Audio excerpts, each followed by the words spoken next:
Hello everyone, welcome back. Study ম্যাথমেটিক্সে প্রত্যেকে স্বাগত জানিয়ে পঞ্চম শ্রেণী থেকে পাঠ 20 পৃষ্ঠা নং 230 ভিডিও পাঠ নং 5 করব। আজকে আমরা এখান থেকে করব বৃত্তের বিভিন্ন অংশ খুঁজি। তাহলে প্রথম কাজ হচ্ছে আমরা একটি বৃত্ত অঙ্কন করব। তাহলে যে কোনো ব্যাসার্ধের মানে কি পেন্সিল আর কম্পাসের মধ্যে যে কোনো মাপ নিয়ে আমাদের ইচ্ছে মতো আমরা মাপ নিতে পারি। যদি আমরা এই বৃত্তটাই অঙ্কন করতে চাই তাহলে কি করে মাপ নেব? দেখো, বৃত্তের কেন্দ্র এটা, এখানে বসাবো আর এখানে ধরানো এর ধার বরাবর পেন্সিলটা বসাবো। তাহলে সেই মাপ নিয়ে আমরা একটি যদি বৃত্ত অঙ্কন করি তাহলে এখানে ধরানো সেই বৃত্তটা আমি অঙ্কন করব। তাহলে কি করব, এখানে আগে দেখে নিই বৃত্ত হচ্ছে কিনা। হ্যাঁ, তাহলে এখানে শক্ত করে কাটা চেপে ধরে আমরা এভাবে পেন্সিলটি ঘুরিয়ে নেব।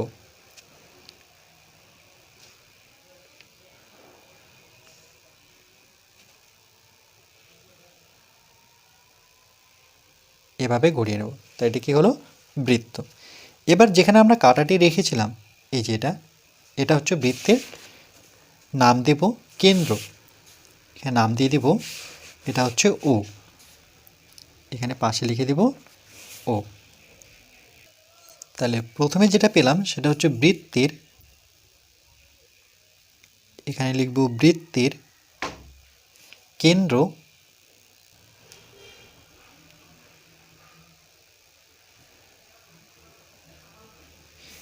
বৃত্তের কেন্দ্র এটির নাম হচ্ছে ও। এরপর আমরা সিডি, এই যে ব্যাসটি আছে এই ব্যাসের মাপ নিই। ও কেন্দ্র বরাবর আমরা স্কেলটি বসাবো,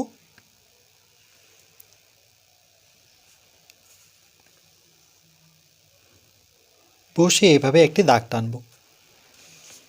এবার এর নাম দেব, যেখানে ছেদ করলো ডি আর একদিকে সি। আবার ও বিন্দুকে কেন্দ্র করে আমরা ও বিন্দু থেকে ঠিক উপরের দিকে যাব, যেখানে ছেদ করলো সেটির নাম দেব এই, অর্থাৎ ওই। ঠিক একইভাবে ও বিন্দুকে কেন্দ্র করে আমরা স্কেলটি এইভাবে বসাবো।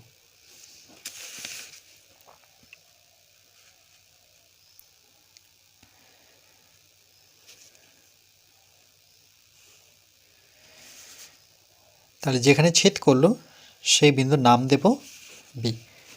তাহলে ও এ, ও বি, ও সি, ও ডি প্রত্যেকটি বৃত্তের ব্যাসার্ধ। তাহলে এখানে লিখব ব্যাসার্ধ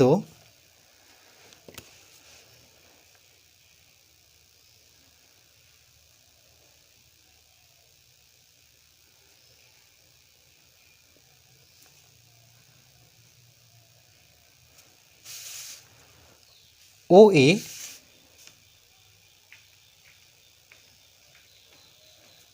কমা ও থেকে বি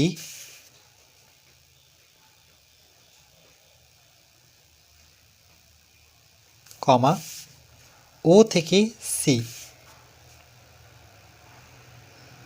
ও সি কমা ও থেকে ডি।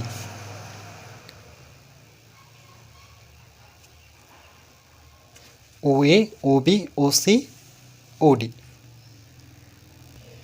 এখানে লিখেছে দেখো, ও এ, ও বি, ও সি, ও ডি বৃত্তের কেন্দ্র। এবার ও থেকে ও এ, ও বি, ও সি, ও ডি, ও এ, ও বি, ও সি, ও ডি। এবার এই বৃত্তের এখানে একটি বিন্দু আর ধরে নাও এখানে একটি বিন্দু নিলাম, এই বিন্দুর নাম দিলাম ই, এই বিন্দুর নাম দিলাম এফ। এবার এটাকে আমরা স্কেল দিয়ে যুক্ত করব।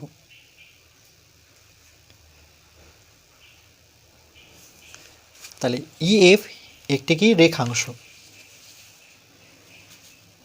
তাহলে দেখো, এখানে একটি বিন্দু ই নিয়েছে, এখানে একটি বিন্দু এফ নিয়েছে, তাহলে যুক্ত করে কি পেয়েছে? E F. ঠিক একইভাবে এই ডিসির ঠিক নিচে জি আর এইচ, এখানে একটি বিন্দু নিই জি,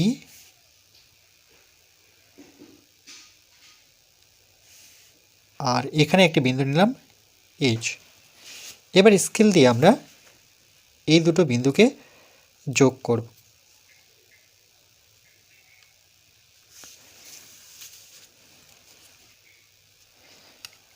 নাম হচ্ছে সিএইচ।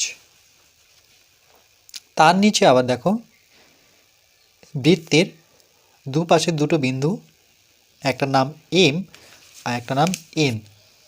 তাহলে এখানে একটি বিন্দু নিই এম, এখানে একটি বিন্দু এন। এবার এই দুটো বিন্দু আমরা যোগ করব। তাহলে এখন যেটা রেখাংশ পেলাম সেটা হচ্ছে এম এন। এরপর বৃত্তের উপর আরও দুটো বিন্দু নেব, একটা এল আর একটা হচ্ছে কে। তাহলে এখানে একটি বিন্দু নিলাম, এই বিন্দুর নাম দেব কে, আর এখানে একটি বিন্দু নেব, সেই বিন্দুর নাম দেব এল। এবার আমরা কে আর এল যে বিন্দুটি আছে সেটি যুক্ত করব এইভাবে। বৃত্তের যে কোনো দুটো বিন্দু যোগ করে ইএফ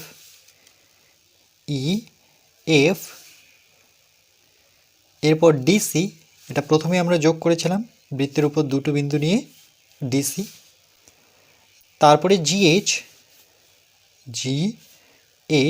দুটো বিন্দু নিয়ে যোগ করেছিলাম, তারপরে এমএন বৃত্তের উপর দুটো বিন্দু এম আর এন নিয়ে যুক্ত করলাম, তারপরে নিলাম কে এল। সরলরেখাংশ পেয়েছি, এইগুলো জ্যা। তাহলে এখানে প্রত্যেকটাই যেটা কেন্দ্র দিয়ে যায়নি, দেখো এটা কেন্দ্র দিয়ে যায়নি, এটা কেন্দ্র দিয়ে যায়নি, এটা কেন্দ্র দিয়ে যায়নি, এটা কেন্দ্র দিয়ে, প্রত্যেকটি জ্যা। তাহলে আমরা এইভাবে লিখব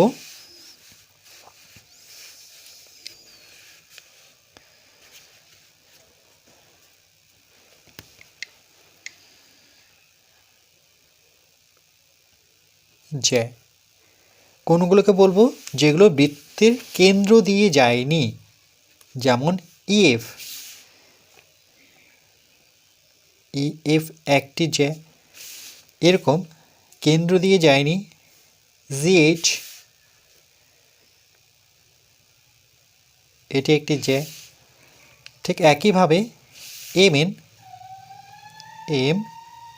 এন একটি জ্যা, যেটা কেন্দ্র দিয়ে যায়নি কিন্তু বৃত্তকে উভয় দিকে স্পর্শ করেছে, সেটাই কিন্তু জ্যা হবে, যেমন কে এল। আর বাকিগুলো হবে না, এটা কেন্দ্র দিয়ে গেছে, এটা কেন্দ্র দিয়ে গেছে, তাহলে এগুলো নয়। তাহলে কটা পেলাম? এক।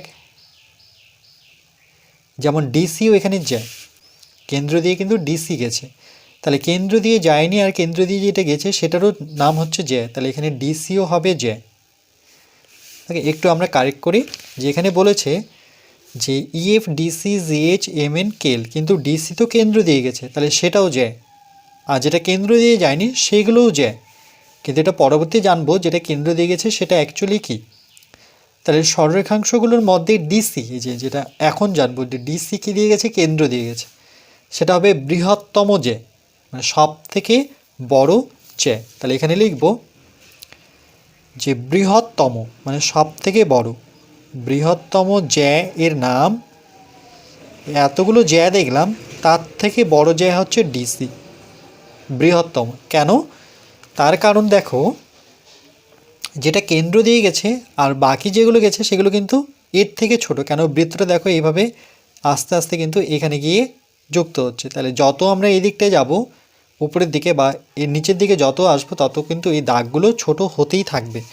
যেমন আমি যদি মেপে দেখাই যে 0 থেকে ডিসির দূরত্ব কত, সেটা হচ্ছে 5.123, আর এটা যদি মাপ দেখি সেটা দেখো 5 পুরোপুরি। তারপরে নিচেরটার মাপ দেখো, এটাও কিন্তু 5, তাহলে এটা হচ্ছে 5.3। তাহলে কেন্দ্র দিয়ে যেটা জ্যা যাচ্ছে সেটা হচ্ছে বৃহত্তম জ্যা, এবং এটা কেন্দ্র দিয়ে, এই যে দেখো কেন্দ্র দিয়ে গেছে, এই জ্যাটি ব্যাস, আবার এই জ্যাটির নামই হচ্ছে ব্যাস, বৃহত্তম জ্যা এর নাম হচ্ছে ব্যাস। তাই লিখব, এখানে পাশে লিখে দিই বৃহত্তম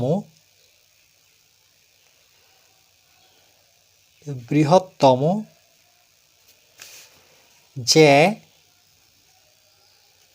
এর নাম হচ্ছে ব্যাস। তাহলে যদি কোশ্চেন আসে যে বৃত্তের বৃহত্তম জ্যার নাম কি, তাহলে হবে ব্যাস। তাহলে এখানে লিখে দিচ্ছি বৃত্তের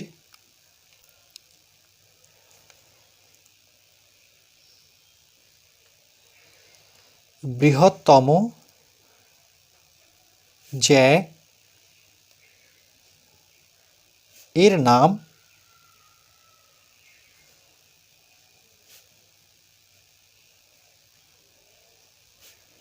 হচ্ছে ব্যাস। বৃত্তের বৃহত্তম জ্যা এর নাম ব্যাস। ভীষণ ইম্পর্টেন্ট এই লাইনটা মনে রাখবে।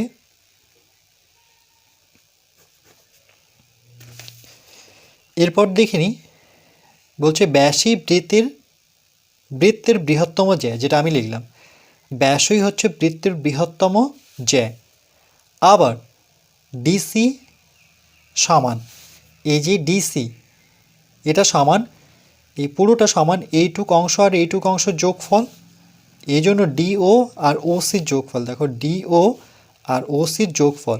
তাহলে আমরা এভাবে লিখব যে ডিসি এটা কি জানো, এটা হচ্ছে জ্যা, কি জ্যা, বৃহত্তম জ্যা, যেটা কেন্দ্র দিয়ে গেছে, এই যে কেন্দ্র দিয়ে গেছে ডিসি। তাহলে ডিসি সমান আমরা লিখতে পারি, তাহলে ডিসি সমান লিখব ডিসির দুটো অংশে বিভক্ত, একটা হচ্ছে ডিও বা ওডি, ডিও যোগ চিহ্ন দিয়ে, আর একটা হচ্ছে ডিও, আর একটা হচ্ছে ওসির যোগফল হচ্ছে ডিসি, ও সি বা সিও। এই যে দেখো ডিসি হচ্ছে ডিও আর ওসির যোগফল। এবার যেহেতু দুটোই সমান, এখানে আমরা এভাবে করব যে এখানে ডিও মানে এখান থেকে এর যা দূরত্ব, এখান থেকে এর দূরত্ব সমান। কি করে বুঝবো, দেখো এখানে যদি বৃত্তের কেন্দ্র হয় তাহলে কাটা বসাই, আর সিতে আমরা পেন্সিল নিয়ে আসি। তাহলে এর যা দূরত্ব, এবার পেন্সিলটাকে আমরা এইদিকে যদি ঘোরাই তাহলে দেখো দূরত্ব সমান। তাহলে ডিও যা দূরত্ব ও সির দূরত্ব সমান। তাইলে আমরা এখানে কি করব, এখানে পাশে লিখে দিচ্ছি যে যেহেতু ডিও আর ওসির দূরত্ব কিন্তু সমান, তাহলে আমরা কি করব, দেখো এখানে ডিও কি করে পেল, তাহলে সমান ডিও তো প্রথমে ছিল একটা, ওসি জায়গায় আমরা ওসি রাখবো না, সেই জায়গায় আমরা ডিও লিখতে পারি, দুটো যেহেতু সমান। এবার ডিও দেখো দুটো পেলাম। এবার যেহেতু দুটো ডিও, তাহলে কটা দেখতে পাচ্ছি, 1 2, তাহলে দুটো দেখতে পাচ্ছি 2 গুণন একটা ডিও বসাবো। আরেকবার বলছি, দুটো দেখতে পাচ্ছি, তাহলে 2 গুণন পাশে একটা ডিও, তার মানে এটা কথার অর্থ হচ্ছে ডিও দুটো আছে, মানে দুবার আছে, কিন্তু মাঝখানে যোগ চিহ্ন দিতে হবে। এই যে দেখো 2 ইন্টু বা গুণন ডিও। তাহলে এবার সূত্র যেটা দাঁড়ালো বা নিয়মের মধ্যে যেটা বললো ভীষণ ইম্পর্টেন্ট, অ্যাকচুয়ালি ডিসি কী ছিল, ডিসি ছিল আমাদের, সেটা হচ্ছে ব্যাসই বৃত্তের বৃহত্তম জ্যা। তাহলে ডিসি হচ্ছে বৃত্তের বৃহত্তম, এই যে দেখো বৃহত্তম জ্যা বা ব্যাসার্ধ, ব্যাস, এই যে ব্যাস, জ্যাটি ব্যাস, কেন্দ্র দিয়ে গেছে এই জ্যাটি ব্যাস। তাহলে সরলরেখাংশের মধ্যে ডিসি বৃহত্তম এবং এটা কেন্দ্র দিয়ে গেছে, এটা বলতে এই ডিসির কথা বোঝাচ্ছে, তা সেটাই ব্যাস। তাহলে আমরা লিখবো এখানে ডিসি যেটা দেখতে পাচ্ছি, তাহলে এখানে ডিসিটাকে বারবার লিখে নিই, ডিসি। তাহলে ডিসির জায়গায় আমরা লিখব যে এটি হচ্ছে বৃত্তের ব্যাস বা ব্যাসার্ধের দৈর্ঘ্য।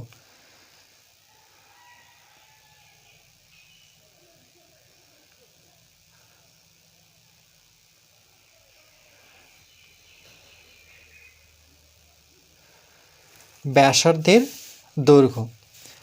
আর তারপরে আমরা কি পেয়েছি, 2 গুণন, এই যে দেখো 2 গুণন ওডি, ডিও কি, এই যে দেখো ডিও, এখানে কোথায় লিখেছিলাম আমরা ডিও, এই যে দেখো ওডি মানেই হচ্ছে ডিও, ডিটাকে প্রথমে লিখলে এটা ডিও হতো। এই যে দেখো ওডি আর ডিও একই, তাহলে সেটা কি ছিল, সেটা ব্যাসার্ধ ছিল। তাহলে 2 গুণন এখানে লিখবো ব্যাসার্ধ। তাহলে বৃত্তের ব্যাস ব্যাসার্ধের দ্বিগুণ, এরকম বোঝাচ্ছে বৃত্তের ব্যাস ব্যাসার্ধের দ্বিগুণ, ব্যাসার্ধের দ্বিগুণ। এই যে দেখো এখানে লিখে দিয়েছে যে ব্যাসের দৈর্ঘ্য ব্যাসার্ধের দৈর্ঘ্যের দ্বিগুণ, ব্যাসের দৈর্ঘ্য ব্যাসার্ধের দৈর্ঘ্যের দ্বিগুণ। যদি ব্যাসার্ধ যদি ওসি হয় তাহলে তার দ্বিগুণ হচ্ছে ডিসি, এবং ব্যাসার্ধের দৈর্ঘ্য ব্যাসের দৈর্ঘ্যের অর্ধেক। এটা কি করে পাবো, দেখো এটা পেতে গেলে এই লাইনটাকে আমাকে ঘুরিয়ে লিখতে হবে, অর্থাৎ প্রথমে 2 লিখতে হবে, তারপরে ব্যাসার্ধ কথাটা লিখতে হবে। লিখলাম সমান, এটাকে এখানে লিখলে এটা লিখতে হবে এখানে,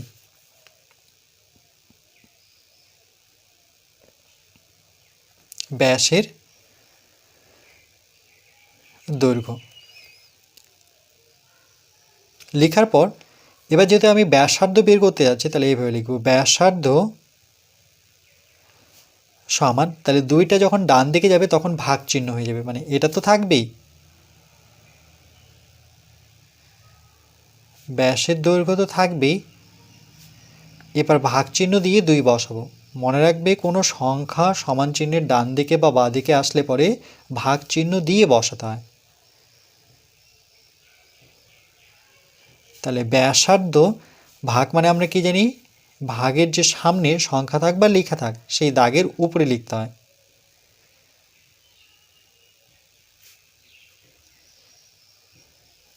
আর ভাগের পরে সংখ্যাটা নিচে আসে। এবার এটাকে আমরা এইভাবে লিখব,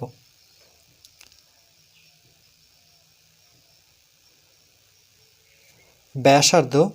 এখানে দেখো এই ব্যাসের দৈর্ঘ্য কথাটাই যদি আমি এখান থেকে সরিয়ে দিই, তাহলে নিচে কত থাকলো, 2 থাকলো, এটাকে সরিয়ে দেওয়া মাত্র এখানে কিছু থাকলো না বলতে 1 থাকবে। তারপরে যেহেতু এটাকে সরিয়ে লিখবো তাহলে গুণ চিহ্ন দিয়ে লিখব ব্যাসের দৈর্ঘ্য। 1/2কে অর্ধেক বোঝায়, তাহলে এগুলো তো আমরা আগেই শিখেছিলাম। অর্ধেক যখনই কথাটি আসবে সেটাকে সংখ্যায় প্রকাশ করলে আমরা লিখতে পারি 1/2।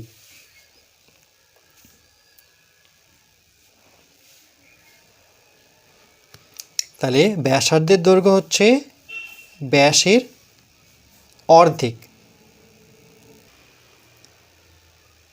ব্যাসের দৈর্ঘ্য ব্যাসার্ধের দৈর্ঘ্যের দ্বিগুণ এবং ব্যাসার্ধের দৈর্ঘ্য ব্যাসের দৈর্ঘ্যের অর্ধেক। যখন ব্যাসার্ধের দৈর্ঘ্য চাইবে তখন ব্যাসের দৈর্ঘ্যের অর্ধেক বলতে ব্যাসকে 2 দিয়ে ভাগ করব। আর যখন ব্যাসের দৈর্ঘ্য বের করব তখন ব্যাসার্ধ যা আছে সেটাকে 2 দিয়ে গুণ করলে আমরা ব্যাসের দৈর্ঘ্য পেয়ে যাব।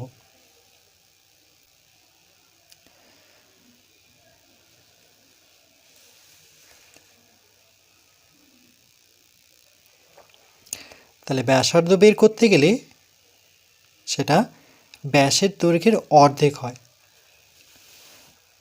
বা এভাবে লিখতে পারি ব্যাসার্ধ সমান ব্যাসের দৈর্ঘ্য বাই 2। আর যখন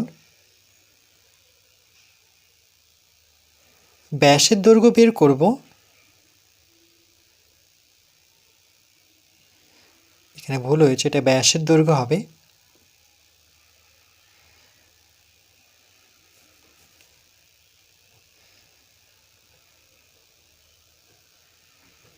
ব্যাসের দৈর্ঘ্য হচ্ছে 2 গুণন ব্যাসার্ধ। এই যে দেখো ব্যাসের দৈর্ঘ্য সমান 2 গুণন ব্যাসার্ধের দৈর্ঘ্য। তাহলে এখানে কারেক্ট করবে ব্যাসের দৈর্ঘ্য সমান 2 গুণন ব্যাসার্ধের দৈর্ঘ্য।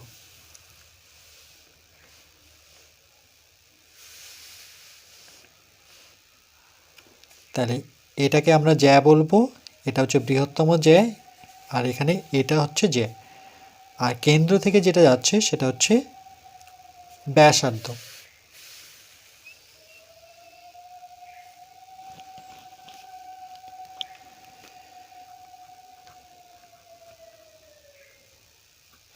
এরপর পরবর্তী পার্ট নাম্বার 6 আমরা পৃষ্ঠা নাম্বার 231 করব।